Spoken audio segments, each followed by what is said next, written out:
Welcome back again to Xylem learning. നിങ്ങളുടെ സ്വന്തം പ്രൊട്ടീവിസാണ്. നമ്മുടെ ബയോളജി ക്ലാസ്സിലേക്ക് എല്ലാവർക്കും വെൽക്കം ബാക്ക് അഗെയിൻ.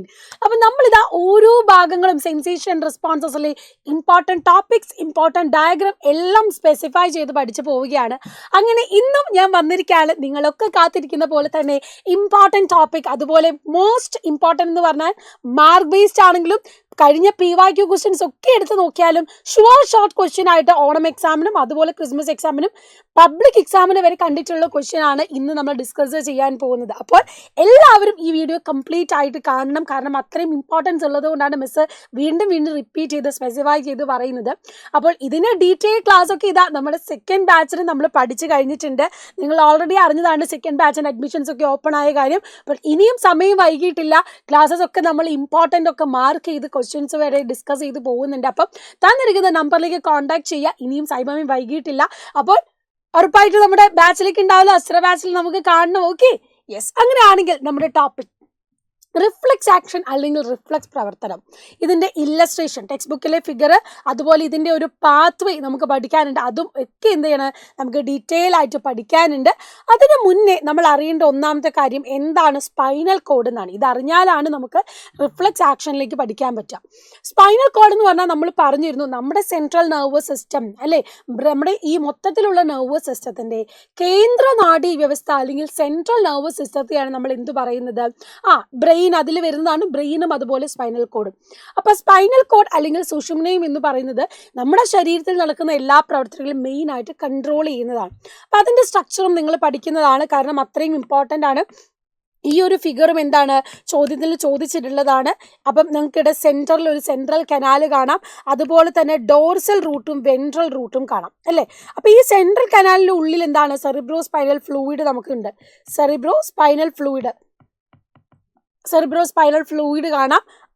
അതുപോലെ തന്നെ നിങ്ങൾക്ക് ഇവിടെ എന്താണ് ഗ്രേ കളറിലും കാണാം, പുറമേ ഒരു ലൈറ്റ് കളറിലും കാണാം. അപ്പം ബ്രെയിനിനെ വെച്ച് നോക്കുമ്പോൾ സ്പൈനൽ കോഡിലെ സെൻട്രൽ കനാൽ, അതായത് ഉൾഭാഗത്താണ് ഗ്രേ മാറ്റർ കാണുന്നത്, പുറമെയാണ് നമ്മൾ വൈറ്റ് മാറ്റർ കാണുന്നത്, അതായത് മൈലിൻ ഷീത്ത് ഉള്ള ഭാഗം എന്ന് പറയുന്നത്. ഇനി ഡോർസൽ റൂട്ടും വെൻട്രൽ റൂട്ടും പറഞ്ഞാൽ, ഡോർസൽ റൂട്ട് എന്താണ്, നമ്മുടെ ശരീരഭാഗത്ത് നിന്ന് മെസ്സേജ് ഇങ്ങോട്ടേക്ക് എത്തിക്കുന്നത്, അല്ലെങ്കിൽ സ്പൈനൽ കോഡ് സുഷുമ്നയിലേക്ക് എത്തിക്കുന്ന നാഡീനെയാണ് നമ്മൾ ഡോർസൽ റൂട്ട് എന്ന് പറയുന്നത്. അതായത് സെൻസറി ന്യൂറോണുകളായിരിക്കും അവിടെയുള്ളത്, സംവേദ നാഡീകോശങ്ങൾ. ഇനി നേരെ മറിച്ച് സ്പൈനൽ കോഡിൽ നിന്ന് തിരിച്ച് നമ്മുടെ ബോഡി പാർട്സിലേക്ക് പോകുന്നതിനെയാണ് നമ്മൾ എന്ത് പറയുന്നത്, വെൻട്രൽ റൂട്ട് എന്ന് പറയുന്നത്. അവിടെ നമ്മൾ കാണുക മോട്ടോർ നെർവുകളും അതുപോലെ തന്നെ എന്താണ് പ്രേരക നാഡീകോശങ്ങളുമാണ് കാണുക. അപ്പോൾ ഈ ഒരു കാര്യം ഓർത്ത് വെക്കുക. ഇതിൻ്റെ സ്ട്രക്ചറും വളരെ ഇമ്പോർട്ടൻ്റ് ആണ്. Okay, yes. അപ്പോൾ ഇനി നമുക്ക് നോക്കാം എന്താണ് റിഫ്ലെക്സ് പ്രവർത്തനം എന്ന്. നമ്മൾ ചൂടുള്ള പാത്രത്തിൽ കൈ തൊട്ടുമ്പോൾ കൈ വലിക്കാറുണ്ട്, കാലിൽ മുള്ളു തൊടുമ്പോൾ നമ്മൾ കാല് പെട്ടെന്ന് ചാടി പോകാറുണ്ട്. അതുപോലെ തന്നെ കണ്ണിൽ ഒരാൾ കുത്താൻ വരുമ്പോഴോ അല്ലെങ്കിൽ കണ്ണിലേക്ക് ഒരു ഈച്ച വരുമ്പോൾ ഒക്കെ നമ്മൾ ബാക്കോട്ട് തല മാറ്റാറുണ്ട്. ഇതൊക്കെ നമ്മൾ അറിയാതെ തന്നെ നമ്മുടെ ശരീരം റെസ്പോണ്ട് ചെയ്യുന്നതാണ് അല്ലെങ്കിൽ പ്രതികരിക്കുന്നതാണ് അല്ലേ. അപ്പോൾ ഈ ഒരു ചൂടുള്ള പാത്രം ഞാൻ തൊടുമ്പോൾ പെട്ടെന്ന് എൻ്റെ കൈ തൊടുന്നതിന് മുന്നേ തന്നെ നമ്മൾ എന്ത് ചെയ്യും, നമ്മൾ കൈ വലിച്ചു പോകും അല്ലേ. ആ ഒരു രീതിയിൽ നമ്മൾ പോലും അറിയാതെ നമ്മുടെ ബോഡി പ്രവർത്തിക്കുന്നതിനെയാണ് നമ്മൾ എന്ത് പറയുന്നത്, ഈ ഒരു റിഫ്ലെക്സ് ആക്ഷൻ എന്ന് പറയുന്നത്. അപ്പോൾ നിങ്ങൾക്ക് കാണാൻ കഴിയും, the accidental and involuntary responses towards stimuli are called reflex action. Accidental അല്ലെങ്കിൽ എന്താണ്, നമ്മൾ ഇമ്മീഡിയറ്റ് ആയിട്ട് നമ്മുടെ ഇച്ഛാനുസരണം അല്ലാതെ നമ്മൾ പോലും അറിയാതെ ഉദ്ദീപനങ്ങൾക്കെതിരെ ആകസ്മികമായി നടക്കുന്ന ഇമ്മീഡിയറ്റ് ആയിട്ട് നടക്കുന്ന റെസ്പോൺസുകളെയാണ് നമ്മൾ റിഫ്ലെക്സ് ആക്ഷൻ എന്ന് പറയുന്നത്. അപ്പോൾ ഇതൊന്നും എന്താ നമ്മൾ ബോധത്തോടെയല്ല, ഈ കൈ വലിച്ചതിന് ശേഷമാണ് അയ്യോ ചൂടായിരുന്നു എന്ന് നമ്മൾ ചിന്തിക്കുന്നത്. ആ ഒരു പ്രവർത്തനത്തെയാണ് നമ്മൾ റിഫ്ലെക്സ് ആക്ഷൻ എന്ന് പറയുന്നത്. അപ്പോൾ ഇവിടെ നിങ്ങൾ ഓർക്കുക, നമ്മളിപ്പോൾ ഒരു ചൂട് പാത്രത്തിൽ തൊട്ടു. ചൂട് പാത്രത്തിൽ തൊടുന്ന സമയത്ത് നിങ്ങൾക്ക് ഇവിടെ കാണാം, ഇവിടെ എന്താണ് ഹീറ്റ് അല്ലെങ്കിൽ ചൂടാണ് നമ്മുടെ സ്റ്റിമുലൈ എന്ന് പറയുന്നത്.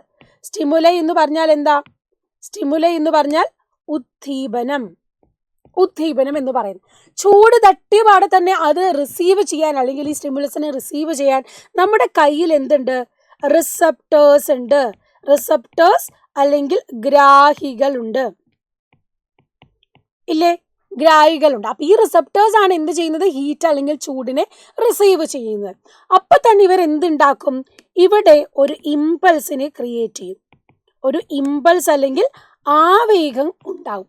അങ്ങനെ ആ മെസ്സേജിനെ സ്വീകരിച്ച ഒരു ആവേഗം, ഒരു കെമിക്കൽ മെസ്സേജ് ഉണ്ടായി, അത് നേരെ നമ്മുടെ ന്യൂറോണിലേക്ക് കിടക്കും. ആ ന്യൂറോൺ എന്ന് പറയുന്നത് എന്താണ്? സെൻസറി ന്യൂറോൺ ആണ്. കാരണം എന്താ? നമ്മുടെ സംവേദനാഡി കോശത്തിലാണ്, സംവേദനാഡിയിലാണ് എന്ത് മെസ്സേജസ് സെൻസ് ഓർഗൻസ് എന്ന് സ്വീകരിച്ച് ബ്രെയിനിലേക്ക് കൊണ്ടുപോകുന്ന നെർവ് നമ്മൾ പഠിച്ചു സെൻസറി ന്യൂറോൺ ആണ്. അതെന്ത് ചെയ്യും? ഇതാണ് നമ്മുടെ സ്പൈനൽ കോഡ്. അപ്പൊ സ്പൈനൽ കോഡിലുള്ള ഇന്റർ ന്യൂറോണിലേക്ക് കിടക്കും. ഇതാണ് നമ്മുടെ ഇന്റർ ന്യൂറോൺ. ഓക്കെ, ഇന്റർ ന്യൂറോണിലേക്ക് കിടക്കും. കണ്ടോ? ഇന്റർ ന്യൂറോണിലേക്ക് കൊടുക്കും. അപ്പോൾ ഇന്റർ ന്യൂറോൺ എന്ന് പറഞ്ഞാൽ അവിടെ മിക്സഡ് നെർവുകളായിരിക്കും വരുന്നത്, സ്വീകരിക്കാനും അവിടെ നിന്ന് മെസ്സേജ് കൊടുക്കാനും അവർക്ക് കഴിയും. അപ്പോൾ സ്പൈനൽ കോഡ് അത് അറിഞ്ഞു, സ്പൈനൽ കോഡ് വേഗം കൈ വലിച്ചോ എന്നുള്ള മെസ്സേജ് കൊടുക്കുകയാണ്. അപ്പം തന്നെ എന്താണ് ഇവിടെ നമുക്കുണ്ട്? Motor neuron. സ്പൈനൽ കോഡിൽ നിന്ന് ബോഡി പാർട്സിലേക്ക് കൊടുക്കുന്നതാണ് നമ്മുടെ മോട്ടോർ ന്യൂറോൺ, അല്ലെങ്കിൽ നമ്മൾ പ്രേരക നാഡി എന്ന് പറയുന്നു. അവിടെ ഈ മോട്ടോർ ന്യൂറോൺസ് ആണ് ഉള്ളത്. ഈ പ്രേരക നാഡി എങ്ങോട്ട് പോകും? നമ്മുടെ മസിൽ ഉണ്ടല്ലേ ഇവിടെ, ആ റിലേറ്റഡ് മസിൽ അല്ലെങ്കിൽ ബന്ധപ്പെട്ട പേശിയിലേക്കാണ് കൊടുക്കുന്നത്. അപ്പം ചൂട് തൊട്ടിയ പാടെ എന്ത് ചെയ്തു? അത് റിസപ്റ്റേഴ്സ്, ഗ്രാഹികൾ സ്വീകരിച്ചു. ഗ്രാഹികൾ അത് വേഗം ഇമ്പൾസ്, ആവേഗമാക്കി മാറ്റി സെൻസറി ന്യൂറോണിന് കൊടുത്തു. അത് സ്പൈനൽ കോഡ് ചെന്ന് ഇന്റർ ന്യൂറോൺ കൊടുത്തു. അപ്പോൾ ഇന്റർ ന്യൂറോൺ മസിലിലേക്ക് മെസ്സേജ് കൊടുത്തു മോട്ടോർ ന്യൂറോൺ വഴി. അപ്പോൾ മസിൽ ഇവിടുന്ന് കോൺട്രാക്ട് ചെയ്താലേ കൈ വലിക്കാൻ പറ്റൂ. അങ്ങനെ കൈ വലിച്ചു. അപ്പം എന്ത് നോക്കാം? ഇങ്ങോട്ട് മെസ്സേജ് കൊടുത്തു കൈ വലിക്കാൻ. തൊട്ടടുത്ത നിമിഷം തന്നെ ഇവിടുന്ന് ഒരു മെസ്സേജ് എങ്ങോട്ടേക്ക് പോയി? ഇവിടുന്ന് ഒരു മെസ്സേജ് നമ്മുടെ ബ്രെയിനിലേക്കും പോയി. കാരണം ചൂടായിരുന്നു, ഞാൻ കൈ വലിച്ചു എന്നുള്ളത് ഓർമ്മപ്പെടുത്തുന്നത് ബ്രെയിനിലേക്ക് പോകുമ്പോഴാണ്. മനസ്സിലായി? അപ്പം നമുക്ക് ഇതിൻ്റെ മെമ്മറിയൊക്കെ നമ്മുടെ ബ്രെയിനിൽ ഫീഡ് ചെയ്ത് വെക്കുന്നുണ്ട്. അതുകൊണ്ടാണ് നമ്മൾ അറിയാണ്ട് ചെയ്ത കാര്യം പോലും തൊട്ടടുത്ത നിമിഷത്തിൽ നമ്മൾ അറിയുന്നത്. അപ്പം തന്നെ ആ മെസ്സേജ് എന്ത് ചെയ്തു? നമ്മുടെ സെറിബ്രത്തിലേക്ക് പോകുന്നത് കൊണ്ടാണ്. ഇതിൻ്റെ പാത്വേ ആണ് നിങ്ങൾ പഠിക്കേണ്ടത്. ആ പാത്വേനെ നമ്മൾ പറയും റിഫ്ലെക്സ് ആർക്ക് എന്ന് പറയും. എന്താണ്? റിഫ്ലെക്സ് ആർക്ക് എന്ന് പറയും. അപ്പം സ്റ്റിമുലൈ അല്ലെങ്കിൽ ഉദ്ദീപനം, റിസപ്റ്റേഴ്സ് ഗ്രാഹികളിലേക്ക് എത്തുന്നു, അവിടെ നിന്ന് ഇമ്പൾസ് ഉണ്ടാകുന്നു, സെൻസറി ന്യൂറോൺ സംവേദനാഡിയിലേക്ക് വരുന്നു, പിന്നെ ഇന്റർ ന്യൂറോണിലേക്ക് വരുന്നു, മോട്ടോർ പ്രേരക നാഡിയിലേക്ക് വരുന്നു, റിലേറ്റഡ് മസിൽ. അപ്പം ഇത് നിങ്ങൾ നോക്ക്, ഒരു ആർക്ക് പോലെയല്ലേ ഈ ആക്ഷൻ നടക്കുന്നത്? ഒരാർക്ക് പോലെ. അതുകൊണ്ടാണ് ഇതിൻ്റെ പാത്വേനെ, ഇതിൻ്റെ സഞ്ചാര പാതേനെ നമ്മൾ റിഫ്ലെക്സ് ആർക്ക് എന്ന് പറയുന്നത്. ഡൈജഷനിൽ നമ്മൾ എലിമെൻ്ററി കനാൽ എന്നൊക്കെ പറഞ്ഞ പോലെ ഇവിടെ എന്താണ്? റിഫ്ലെക്സ് ആർക്കാണ്. അപ്പം ഇത് വളരെ ഇമ്പോർട്ടൻ്റ് ടോപ്പിക്കാണ്. ഇത് 2 തരത്തിൽ നമുക്ക് പഠിക്കാനുണ്ട്, സെറിബ്രൽ റിഫ്ലെക്സും സ്പൈനൽ റിഫ്ലെക്സും. ഇതേപോലെ കണ്ണിൽ ഇപ്പം ഒരു ഈച്ച കുത്താൻ വരുമ്പോൾ നമ്മൾ ബാക്കോട്ട് പോകുന്നത് നമ്മുടെ സെറിബ്രം തന്നെ റിഫ്ലെക്സ് കൊടുക്കുന്നതാണ്. അപ്പം സെറിബ്രമാണ് അവിടെ റിപ്ലൈ മെസ്സേജ് കൊടുക്കുന്നത് എങ്കിൽ അതിനെ നമ്മൾ സെറിബ്രൽ റിഫ്ലെക്സ് എന്നും, സ്പൈനൽ കോഡാണ് നമ്മുടെ റിഫ്ലെക്സ് കൊടുക്കുന്നത് എങ്കിൽ അതിനെ നമ്മൾ സ്പൈനൽ റിഫ്ലെക്സ് എന്നും പറയും. ക്ലിയർ ആയോ? സെറിബ്രമാണ് എങ്കിൽ സെറിബ്രൽ റിഫ്ലെക്സും, സുഷുമ്നയാണ് എങ്കിൽ അതിനെ നമ്മൾ സ്പൈനൽ റിഫ്ലെക്സ് എന്നുമാണ് വിളിക്കുന്നത്. അപ്പോൾ റിഫ്ലെക്സ് ആർക്ക് പഠിക്കുമ്പോൾ റിഫ്ലെക്സ് ആക്ഷൻ 2 തരമുണ്ടെന്ന് പറയണം, സ്പൈനൽ റിഫ്ലെക്സും അതുപോലെ തന്നെ സെറിബ്രൽ റിഫ്ലെക്സും. ഈ 2 പോയിന്റ് ക്ലിയർ ആണ്, വെൽ സെറ്റ് ആണ് എങ്കിൽ നിങ്ങൾക്ക് 2-3 മാർക്ക് വരെയുള്ള ക്വസ്റ്റ്യൻസ് വരുമ്പോൾ ഈസി ആയിട്ട് ചോദിക്കാം, ഉത്തരം എഴുതാൻ പറ്റും. ചോദ്യം വരെ ഇതുപോലത്തെ ചിത്രം തന്നിട്ട് ഭാഗങ്ങൾ അടയാളപ്പെടുത്താനാണ്. ടെക്സ്റ്റ് ബുക്കിൽ ഫിഗർ മാത്രം പഠിച്ചാൽ മതി. രണ്ടാമത് നിങ്ങളോട് ഇങ്ങനെ ഒരു റിഫ്ലെക്സ് ആർക്ക് വരയ്ക്കാൻ പറയും, ആ പാത്വേ പഠിച്ചു വെക്കുക. മൂന്നാമതായിട്ട് എന്ത് ചെയ്യണം? എന്താണ് റിഫ്ലെക്സ് ആർക്ക് അല്ലെങ്കിൽ എന്താണ് റിഫ്ലെക്സ് ആക്ഷൻ എന്ന് ഡിഫിനിഷൻ ചോദിക്കും, അതും ഉത്തരം എഴുതാൻ പറ്റും. അപ്പോൾ 3 മാർക്കിൻ്റെ ഇമ്പോർട്ടൻറ്റ് ക്വസ്റ്റ്യൻ ആണ്. മറന്നു പോയത്. ഇതുപോലത്തെ യൂസ്ഫുൾ വീഡിയോസ് ആയിട്ട് മിസ് വീണ്ടും വരും. അപ്പം നിങ്ങൾക്ക് ഈ വീഡിയോ യൂസ്ഫുൾ ആയിട്ടുണ്ടെങ്കിൽ കമൻസും ഫീഡ്ബാക്കും ഒക്കെ കമൻറ്റ് ബോക്സിൽ അറിയിക്കുക. അപ്പോൾ പ്രിട്ടി മിസ്സിൻ്റെ സുന്ദര കുട്ടികൾ എന്ത് ചെയ്യുക? എല്ലാവരും നിങ്ങളുടെ റിഫ്ലെക്സ് അല്ലെങ്കിൽ റെസ്പോൺസുകൾ എല്ലാവരും കമൻറ്റ് ബോക്സിൽ അറിയിക്കണം. അടുത്ത അടിപൊളി വീഡിയോ ആയിട്ട് നമുക്ക് നേരിട്ട് കാണാം. ബൈ.